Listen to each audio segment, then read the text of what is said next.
mga kagintong palad, yan pala, dyan pala sila natutulog yung manok natin. Kaya pala nakakapasok sila. Yan, yan, naghahanap siya ng mapasukan doon. Pinipilit niya na makapasok siya sa loob. Dito pala sila, yan, yung dalawang puti at saka itim, diyan sila natutulog. Kaya pala maraming tae dito sa may hagdanan, kasi yan sila, oh, yung isa nandoon.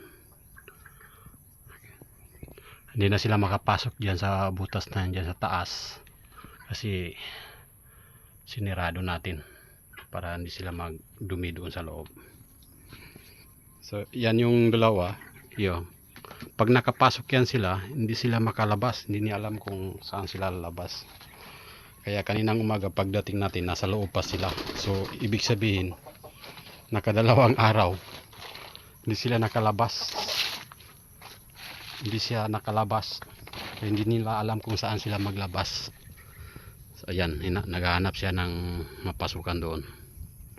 Kung wala na siyang mapasukan, mapipilitan na dyan sila matulog sa labas.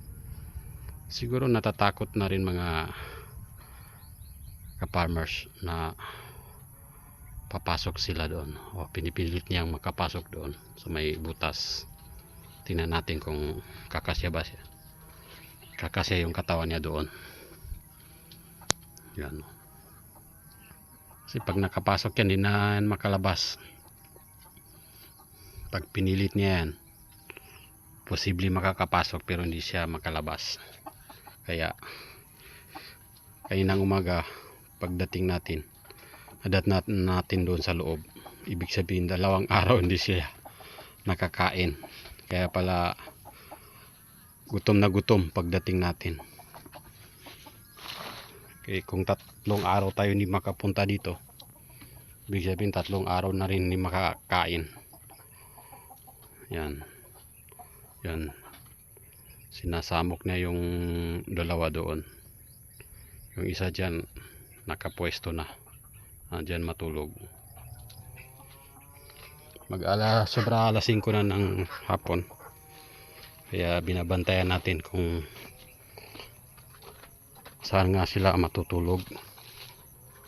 Andun sila, oh, andun sa butas, sa bubong. Ayun, ayun sila.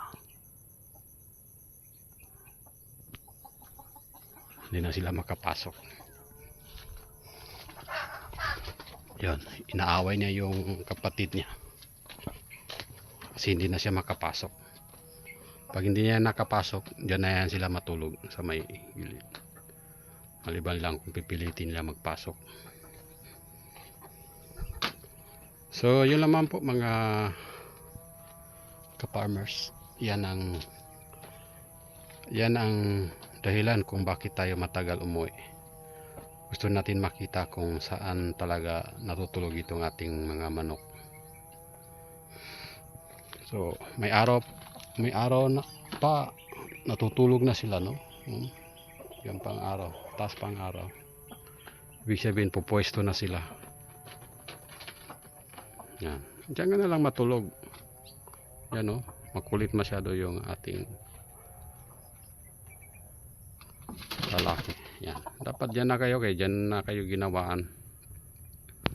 Siguro natatakot din sila dito sa labas, so kayo makapasok dyan.